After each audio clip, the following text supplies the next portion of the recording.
Hi, I will do today a reverse engineering of this air data unit. First, I will remove this hermaphrodite connector. As you can see, the female and the male pins are identical. In a second time, I will find the pin out of this connector. Some pins should be connected to the rear connector, others should be connected to the servo control, and other terminals should be connected to the capsule assembly, this one here. First, let's remove the connector.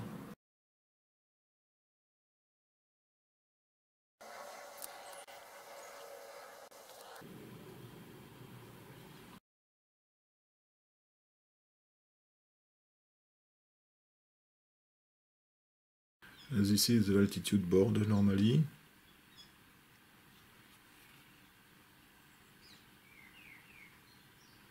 This is a single layer board with a conformal coating.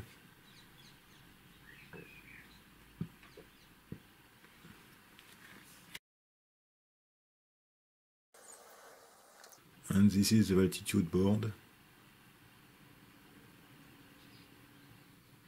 There are 5 adjustments on this board. There are 4 op-amps and a few transistors. So I will start with this one. I will do the reverse engineering of this board. I have finished the first step. So this is the connections of these 2 connectors. The potentiometer of the altitude is here. On this first connector, 2 terminals are connected to the rear connector. There is also the potentiometer of the servo control, which is connected to this first connector.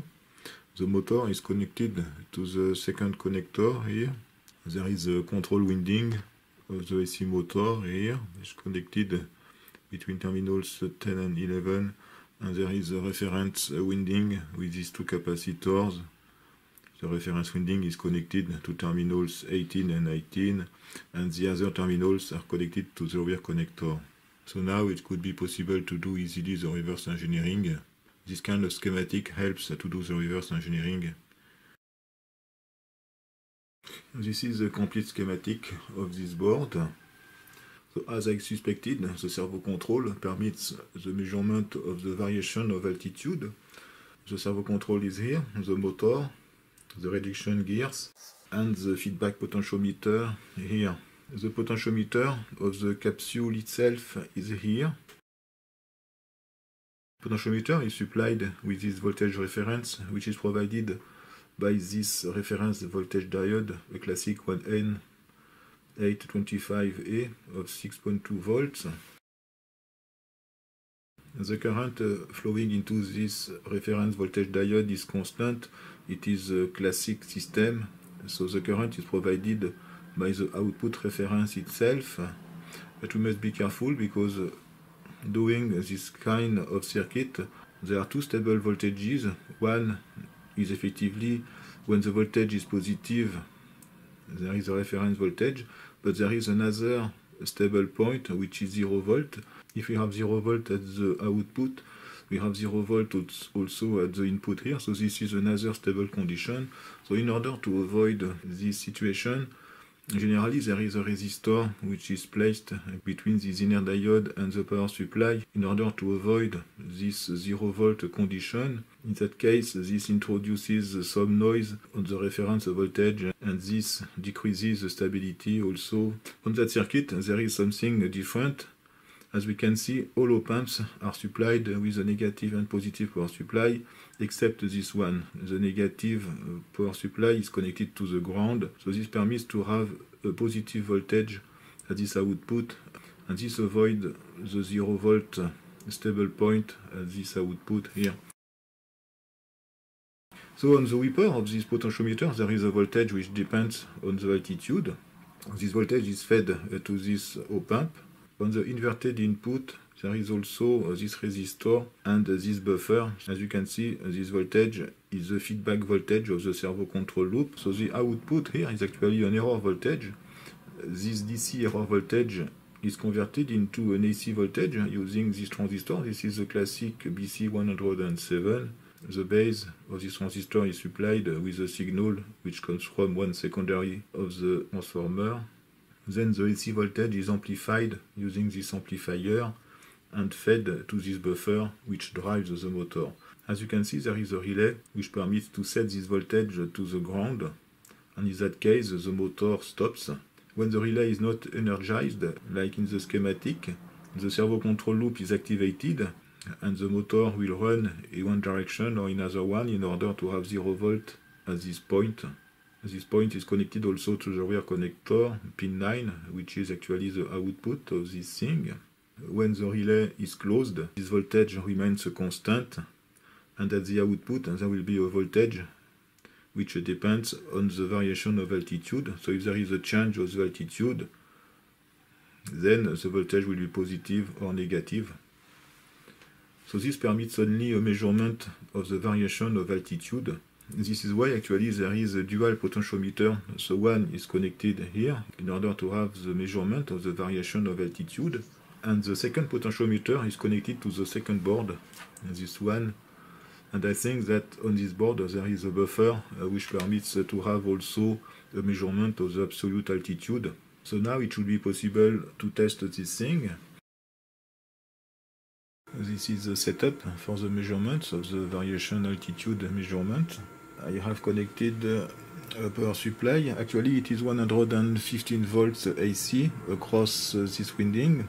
There is effectively this capacitor which permits to perform a capacitive divider in order to have 20 volts AC across the reference winding here.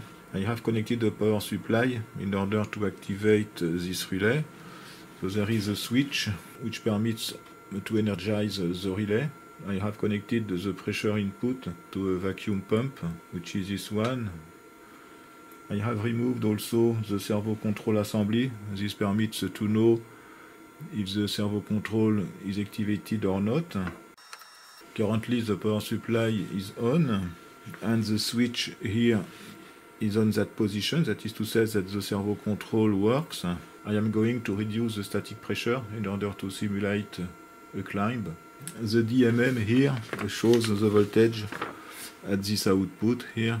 This is connected to the terminal 9 on the rear connector.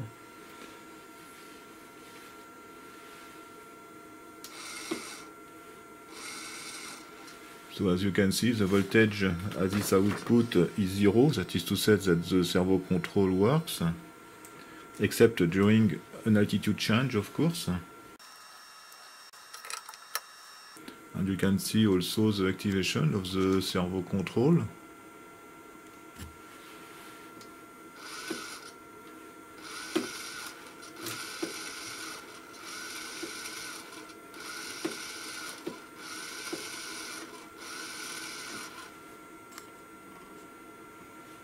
Okay, so now I will activate the relay.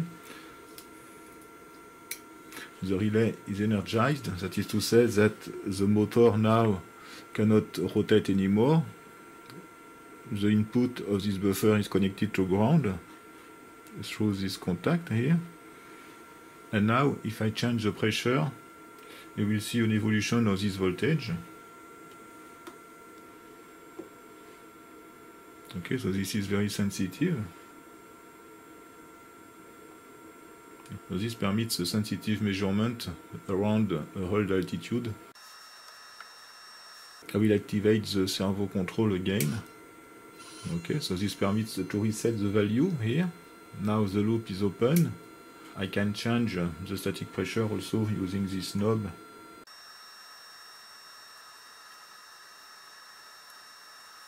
So this thing is very sensitive. I will use the digital manometer integrated to the vacuum pump. Okay, I will reset the value.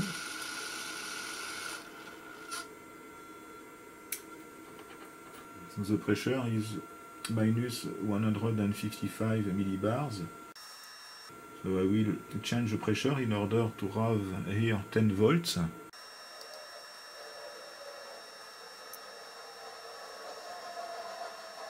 Okay, so the input pressure is 159 millibars. So the range is plus or minus 5 or 4 millibars. It is very sensitive.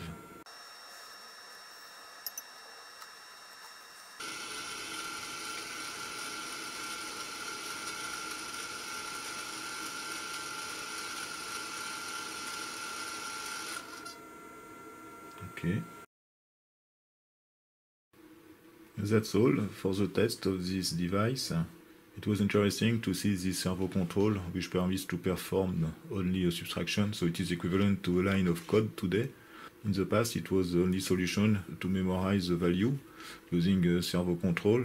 I will not test the airspeed function. There is no servo control like this, so it is less interesting. Thanks for watching and see you next time. Bye bye.